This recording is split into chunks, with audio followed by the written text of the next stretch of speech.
மேகதாது அணை விவகாரத்தில் புதிய நடுவர் மன்றம் என்பது தேவையற்றது என பாமக தலைவர் அன்புமணி ராமதாஸ் அறிக்கை வெளியிட்டிருக்கிறார். அண்மை செய்தியாக பார்க்கிறோம்.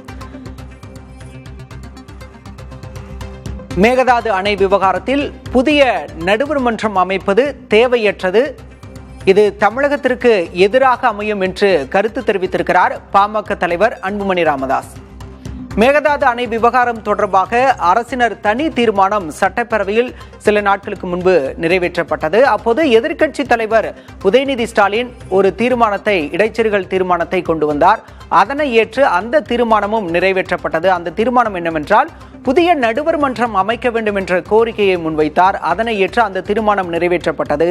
அப்போதே அதிமுக பொதுச்செயலர் எடப்பாடி பழனிசாமி கடும் கண்டனம் தெரிவித்து இதனை ஏற்க முடியாது என்று தெரிவித்திருந்தார். சிபிஎம் மாநில செயலர் சண்முகமும் இதற்கு கடும் எதிர்வினையாற்றியிருந்தார். இந்த நிலையில் தற்போது பாமக தலைவர் அன்புமணி ராமதாசும் புதிய நடுவர் மன்றம் அமைப்பது தேவையற்றது, இது தமிழகத்தின் உரிமைகளை பாதிக்கும் யோசனை என்று தன்னுடைய கருத்தை தெரிவித்திருக்கிறார். அண்மை செய்தியாக பார்க்கிறோம்.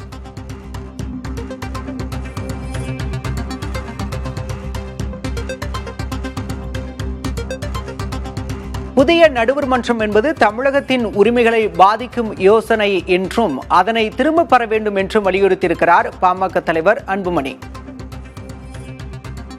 தனி நடுவர் மன்றம் என்ற அரசின் புதிய யோசனையை ஏற்க முடியாது என்று குறிப்பிட்டிருக்கிறார். தனி நடுவர் மன்றம் அமைக்க வேண்டும் என்ற தீர்மானத்தின் அந்த பகுதியை நீக்கிவிட்டு புதிதாக தீர்மானத்தை நிறைவேற்ற வேண்டும் என்ற கோரிக்கையை முன்வைத்திருக்கிறார் பாமக தலைவர் அன்புமணி.